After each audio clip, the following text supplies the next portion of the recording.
नवा नवा छत्तीसगढ़ी गाना सुने बर हमर जेपी स्टूडियो सीजी ला लाइक शेयर सब्सक्राइब जरूर करो।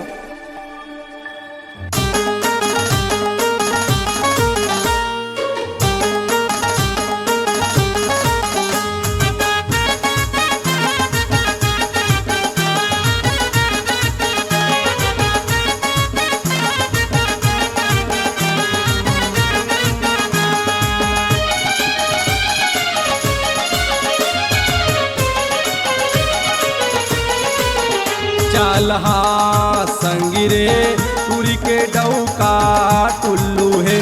चालहा संगी रे तुरी के डौका टुल्लू है। अरे तुरी के डौका टुल्लू है संगी, तुरी के डौका टुल्लू है।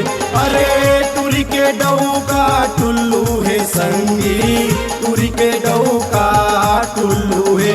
एकर सैया नये रे मजेदार, अरे एकर सैया नये मजेदार संगी रे तुरी के डौका टुल्लू है। एकर सैया नये मजेदार, अरे एकर सैया नये मजेदार संगी रे तुरी के डौका टुल्लू है। अरे काका डौका धर्मेंद्र भाई मैं नहीं जाना साढ़ू वही कोंटा कुटी के।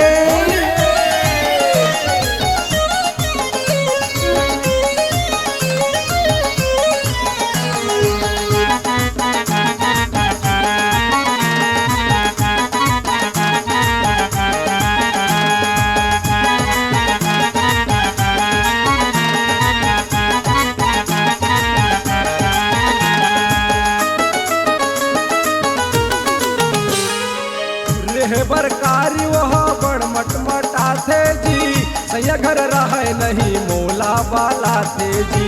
सैया घर रहे नहीं तोला बाला थे जी।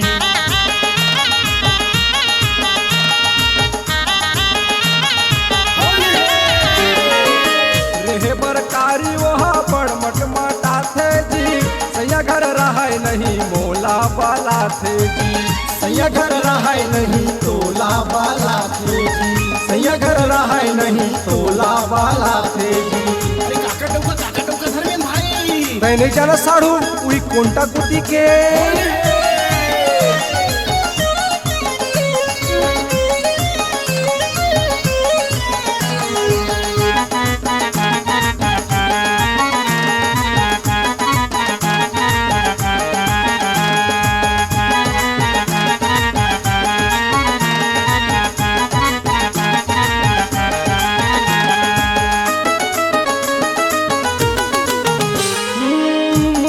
साग लची चोर के खवाथे जी, रहपन छटहा फिर भारी मीठा थे जी।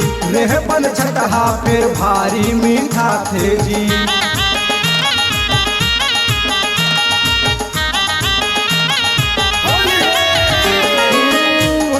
साग लची चोर के खवाथे जी, रहपन छटहा फिर भारी मीठा थे जी।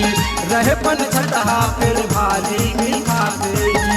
रहपन छटहा फिर भारी मीठा थे जी। अरे कौन खाए होता तू कौन ये हमार भवानी साढ़ू पेल के खाते जी। चालहा संगी रे तुरी के डौका टुल्लू है। चालहा संगी रे तुरी के डौका टुल्लू है। अरे तुरी के डौका टुल्लू है संगी, तुरी के डौका टुल्लू है। अरे तुरी के डौका टुल्लू है संगी, तुरी के डौका टुल्लू है। एकर सैया नये रे मजेदार, अरे एकर सैया नये रे मजेदार संगी तुरी के डौका टुल्लू है। एकर सैया नये रे मजेदार, एकर सैया नये रे मजेदार, अरे एकर सैया नये रे मजेदार